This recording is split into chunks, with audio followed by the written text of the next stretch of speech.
Brought you by Meghdoot herbal. Meghdoot Satritha shampoo ये hair fall को कम करे, डैंड्रफ को रोके और दे आपके बालों को भरपूर मजबूती। मेघदूत सतरीठा शैम्पू। नमस्कार, स्वागत है आपका एमपी तक पर। मैं हूं रवीश पाल सिंह।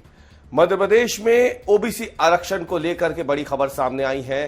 सुप्रीम कोर्ट ने मध्य प्रदेश के चीफ सेक्रेटरी से जवाब मांगा है कि 13% जो पद होल्ड पे रखे गए हैं ओबीसी आरक्षण के नाम पर, आखिर इसके पीछे की वजह क्या है। और शुक्रवार को सुप्रीम कोर्ट में जो सुनवाई हुई है ओबीसी आरक्षण को लेकर के, क्योंकि ओबीसी महासभा जो है पहले हाईकोर्ट गई, हाईकोर्ट से मामला जब सुप्रीम कोर्ट जा चुका है और सुप्रीम कोर्ट पहले ही साफ कर चुका है कि अब ओबीसी आरक्षण से जुड़ी हुई जितनी भी याचिकाएं हैं वो सिर्फ और सिर्फ सुप्रीम कोर्ट में ही सुनी जाएंगी।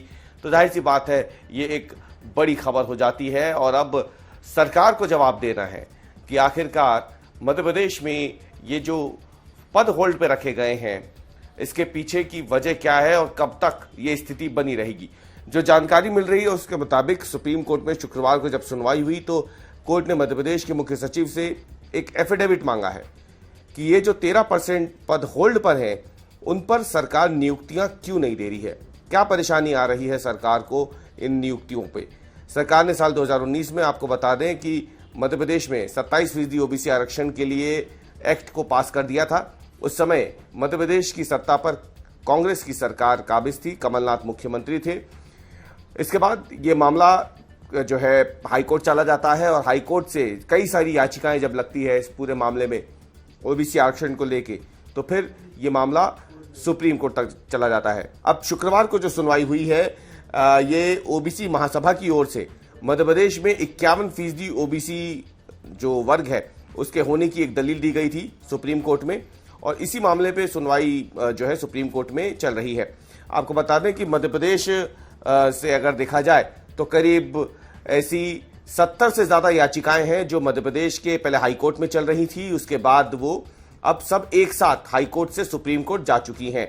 इस पूरे मामले में सबसे बड़ी बात यह है कि तत्काल आरक्षण देने की संबंधी ये जो याचिकाएं हैं इसमें किसी भी तरीके की कोई राहत अब तक नहीं मिली है।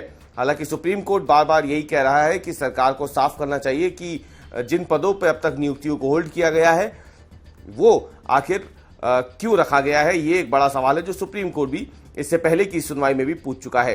हालांकि ओबीसी आरक्षण पे सरकार का पक्ष जो है वो रखते हुए ये बताया गया है कि 13% होल्ड पदों पर ज्वाइनिंग देने के मामले में जो याचिकाएं लगाई गई थी उसमें यह बताया गया है कि 50 से ज्यादा याचिकाएं कोर्ट में विचाराधीन है। सरकार की तरफ से यह भी कहा गया है कि ये जो पिटीशन है इस पर सुनवाई की फिलहाल जरूरत नहीं है। हालांकि याचिकाकर्ता के जो वकील है उनका कहना है कि 27% ओबीसी आरक्षण के मामले में सुप्रीम कोर्ट की तरफ से या कानूनी रूप से कोई रोक नहीं है। मध्य प्रदेश सरकार के अलग अलग विभागों में 27% के हिसाब से विज्ञापन जारी किए गए थे, लेकिन भर्ती में सिर्फ 13% पद होल्ड है। ऐसे में याचिका को सुना जाए। हालांकि अब सुप्रीम कोर्ट ने मध्य प्रदेश सरकार से जवाब मांगा है। कोर्ट ने इस याचिका की सुनवाई को, जो मेन पिटीशन थी इस पूरे मामले की, उसको साथ में जोड़ दिया है और अब यह भी साफ कर दिया है कि इस पूरे मामले की सुनवाई मुख्य याचिका के साथ होगी। मुख्य याचिका क्या है? मुख्य याचिका यही है कि 27% ओबीसी आरक्षण को मध्य प्रदेश में लागू किया जाए। इससे पहले की सुनवाई में भी सुप्रीम कोर्ट ने साफ कर दिया था कि सरकार को जवाब देना चाहिए कि 27% ओबीसी आरक्षण मध्य प्रदेश में लागू क्यों नहीं हो रहा है और क्यों सरकार की तरफ से इसे पास करने के बाद अब नियुक्तियां जो है वो होल्ड कर दी गई हैं। हालांकि अब सुप्रीम कोर्ट ने साफ तौर पर जो मुख्य सचिव है उनसे ये कह दिया है कि वो एफिडेविट दाखिल करके बताएं अगर किसी तरीके की कोई समस्या आ रही है इन नियुक्त पदों पर, इन होल्ड पदों पर नियुक्तियां देने में, तो अब मुख्य सचिव को एफिडेविट सुप्रीम कोर्ट में जमा कराना होगा और ये बताना होगा कि आखिर इसके पीछे की वजह क्या है, क्यों इन 13% पदों पर नियुक्तियों को होल्ड किया गया है।